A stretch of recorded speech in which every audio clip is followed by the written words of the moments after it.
4:17 says, remember, it is a sin to know what you ought to do and then not do it.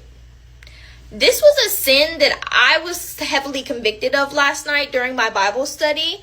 I didn't realize by us just speaking out and say, hey, I'm going to go do this, and then not doing it was a sin, that it was disrespecting our Lord.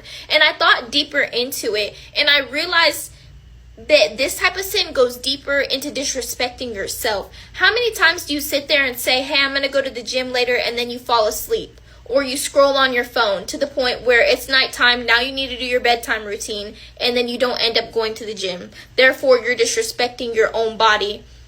You're disrespecting yourself by speaking things out into existence that aren't ever going to happen. The power of the tongue.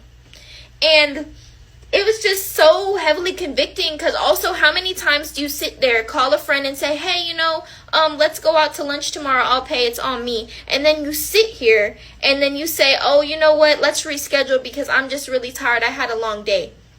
When you say something, you need to commit to it. Commitment is a big thing that the Lord wants from us. We have to be committed to Him, but within the things that we say, because He gives us the power and the knowledge of the things that we are going to do, we must commit to them.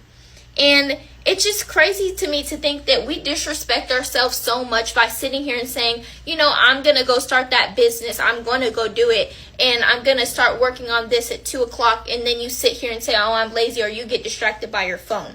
I didn't even realize that this was a kind of sin. And it goes to show that there's so much more sins than we sit here and think, oh, I'm not a sinner. So many Christians sit here and say, I'm not a sinner. I don't do bad things. I'm so righteous. I'm so holy. But you sit here and say, you know what? Yeah, I'm going to pull up to church tomorrow. And then you sit here and, oh, I'm so tired. I had a long work day. I'm not going to come.